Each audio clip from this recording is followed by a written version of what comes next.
Hello students, welcome back after your first periodic. Hope you all have done well.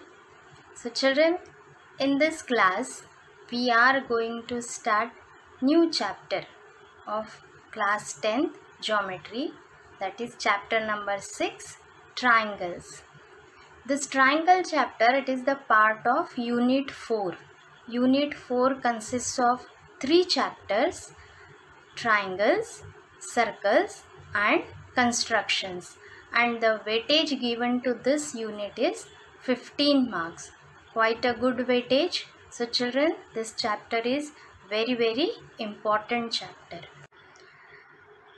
Now students, in 9th standard you have learned in detail the congruence of triangles. Okay, you have learned the tests of congruence. So today let us find out what is the difference between congruent figures and similar figures, right? So congruent figures, two figures are said to be congruent if they have the same shape and the same size. For example, children, here two stars are given. Can you say whether they are congruent or not? So for that you need to overlap them. So if I overlap them, what happens? They exactly coincide each other. So that means these two stars, they are congruent, or these figures are congruent figures. Now let us see some more examples of congruent figures.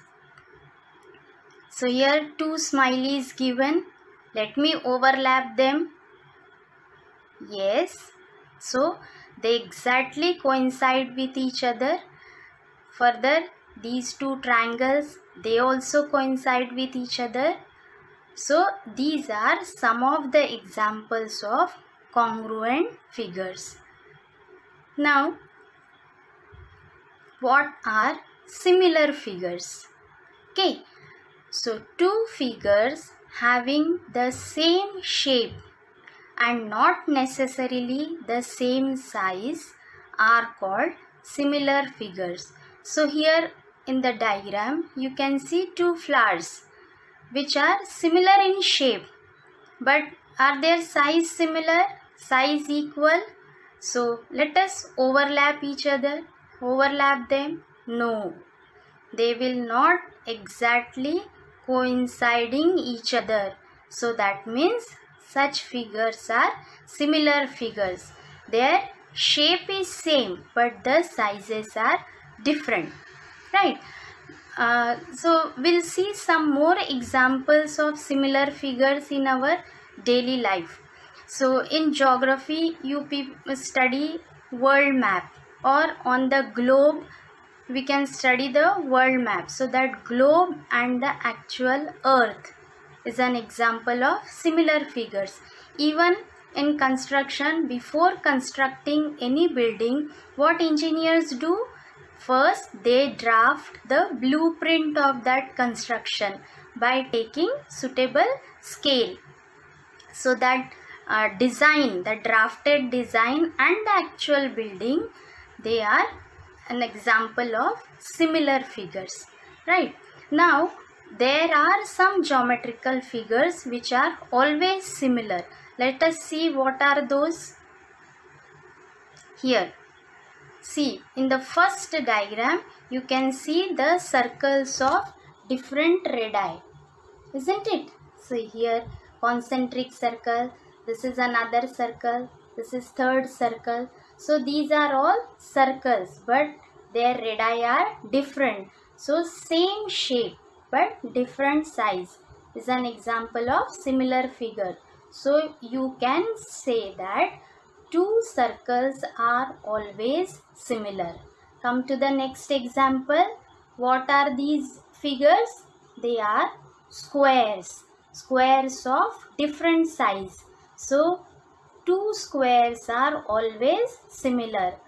Can be a square of length 2 centimeter or 3 centimeter or 1 centimeter. Whatever may be the length of the side, but their shape is same. So two squares are always similar. Now third diagram, these are all equilateral triangles. So whatever be the lengths of their sides, equilateral triangles are always similar. So remember, this is very important. They may ask this in fill in the blanks or true or false or MCQ type question. Right? So I hope you have understood this. Very simple. Now let us proceed. So children, you must have heard about postcard size photograph, passport size photograph and stamp size photograph, isn't it? So what photographer does, whatever original that negative film he has, he just enlarges according to the required size. Suppose he has that negative film say of 25 millimeter, and if he has to develop that film into stamp size photograph, so he may enlarge that up to 35 millimeter, or to get passport size photograph he may enlarge up to say 45 millimeter, and to get postcard size photograph he may enlarge that film up to 55 millimeter. So what he is doing, he is just enlarging the sides of that photograph. While doing this, do you find any change in the inclination? What is the meaning of inclination? Inclination means angle between two adjacent sides. So here the angle is 90 degree. Here also the angle is 90 degree. And here also the angle is, in third diagram also the angle is 90 degree. Do you find any change in the inclination? No. So let us put all these points together and will frame one generalized definition of similar figures. So two polygons of the same number of sides are similar if their corresponding angles are equal and their corresponding sides are in the same ratio, equal ratio or proportion. These are all similar terms. Okay, the meaning is same. If the ratio is equal throughout, that means the sides are in proportion. For example, here in this case, for stamp size photograph, the ratio is 25 upon 35 or 25 upon 45 or 25 upon 55. Okay, so only the lengths of the sides are enlarged here. So sides are in proportion and angles are equal. So such figures are called similar figures. I hope you have understood the concept of similar figures, right? But in this chapter, we will restrict ourselves only to the similarity of triangles, no other geometrical figure. So children, in the next lesson, we will discuss about the similarity of triangles and the important theorem related to the topic. So that's all for today's lesson. Okay, we'll meet in the next lesson. Bye. Thank you.